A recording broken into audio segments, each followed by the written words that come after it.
ভারতের বিমান হামলার পর থেকে কাশ্মীর সীমান্তে উত্তেজনা অব্যাহত রয়েছে। রোববার হিন্দওয়ারাতে জঙ্গি বিরোধী অভিযানে নিরাপত্তা বাহিনীর 5 সদস্য, একজন বেসামরিক নাগরিক এবং 2 জঙ্গি নিহত হয়েছে। এদিকে কাশ্মীর নিয়ে ভারতের অবস্থানের সমালোচনা করেছে ওআইসি। পাল্টা জবাবে ক্ষুব্ধ প্রতিক্রিয়া জানিয়েছে ভারত। কাশ্মীর সীমান্তে চলমান উত্তেজনার মধ্যেই রোববার হিন্দওয়ারাতে জঙ্গি বিরোধী অভিযান চালায় ভারতীয় নিরাপত্তা বাহিনী। এ সময় জঙ্গিদের গুলিতে নিরাপত্তা বাহিনীর 5 সদস্য ও একজন বেসামরিক নাগরিক মারা যান। পরে পুলিশের গুলিতে 2 জঙ্গি নিহত হয়। ঘটনাস্থল ঘিরে রেখে আরও তল্লাশি অভিযান চালাচ্ছে নিরাপত্তা বাহিনী। এদিকে কাশ্মীর ইস্যুতে ভারতের অবস্থানের সমালোচনা করেছে 57টি ইসলামিক দেশের সংগঠন ওআইসি।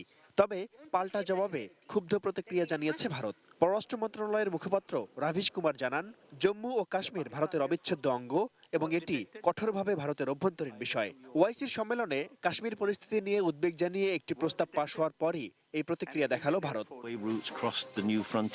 রোববার থেকে চালু হয়েছে দুদেশের মধ্যকার ট্রেন সার্ভিস সমঝোতা এক্সপ্রেস। বালাকোটে হামলার পর গত কয়েকদিন ট্রেন চলাচল বন্ধ ছিল। সিমলা চুক্তি মেনে 1976 সালের 22 জুলাই ভারত পাকিস্তানের মধ্যে চালু হয় প্রথম রেল সার্ভিস সমঝোতা এক্সপ্রেস। এদিকে সামরিক হাসপাতালে চিকিৎসাধীন ভারতীয় পাইলট অভিনন্দন বর্তমান জানিয়েছেন, পাকিস্তানে আটক থাকার সময় প্রায় 60 ঘন্টা দেশটির সেনাদের অসহনীয় মানসিক অত্যাচারের শিকার হয়েছেন তিনি। তবে তাকে শারীরিক নির্যাতন করা হয়নি বলে জানান অভিনন্দন। Shaon Mahfuz, desk report, ATN news.